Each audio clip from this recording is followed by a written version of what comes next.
if you ever wondered or wanting to capture a full web page as a single image or a PDF file, but you couldn't just find the right tool, well, today is your lucky day, because we'll be diving into CutyCapt. It's a lightweight command line ninja that makes you able to capture a full web page in a single file. So what exactly is CutyCapt? Think of it as your digital camera for web pages minus the need for you to physically click. CutyCapt is a command line tool that captures full web pages as either images or PDFs. It's lightweight, it is fast, and it's perfect for documenting web content quickly and efficiently. Now, by default, CutyCapt is always pre-installed on Kali Linux. Let's exactly, we have it here.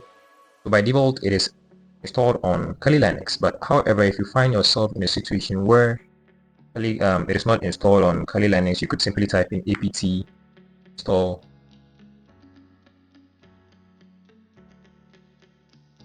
CutyCapt, and then it will be installed for you. So I'm not going to be running this command because I already have it installed, so we can get started.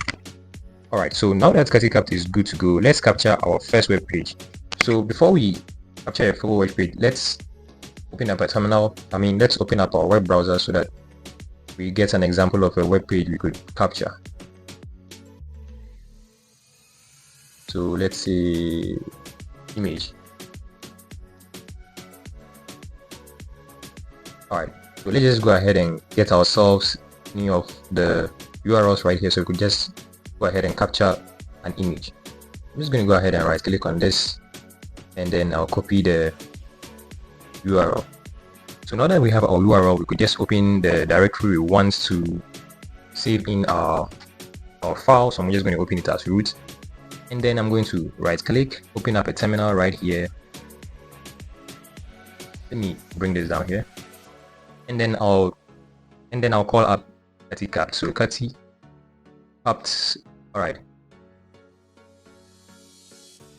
space, then I'll put in 2 dashes, URL equal, then I'll paste in the URL to the web page we want to capture. So I'm just going to go ahead and paste it right here.